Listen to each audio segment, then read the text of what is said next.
রাজধানীর বিজয়নগরে জাতীয় পার্টি ও গণ অধিকার পরিষদের নেতাকর্মীদের মধ্যে সংঘর্ষের ঘটনায় গণ অধিকার পরিষদের সভাপতি নুরুল হক নূরের নাকের হাড় ভেঙে গেছে।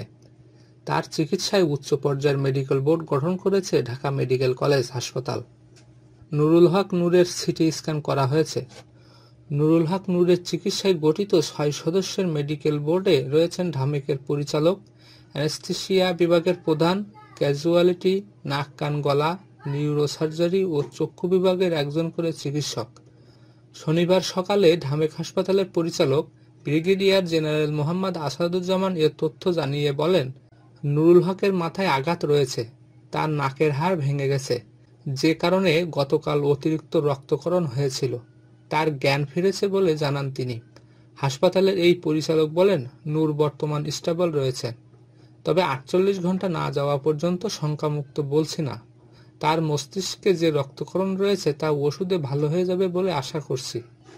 এর আগে গতকাল শুক্রবার রাত ৯টার দিকে রাজধানীর কাকরাইলে জাপার সঙ্গে গণ অধিকার পরিষদের নেতা ও কর্মীদের ধাওয়া পাল্টা ধাওয়া ও ইটপাটকেল নিক্ষেপের ঘটনা ঘটে।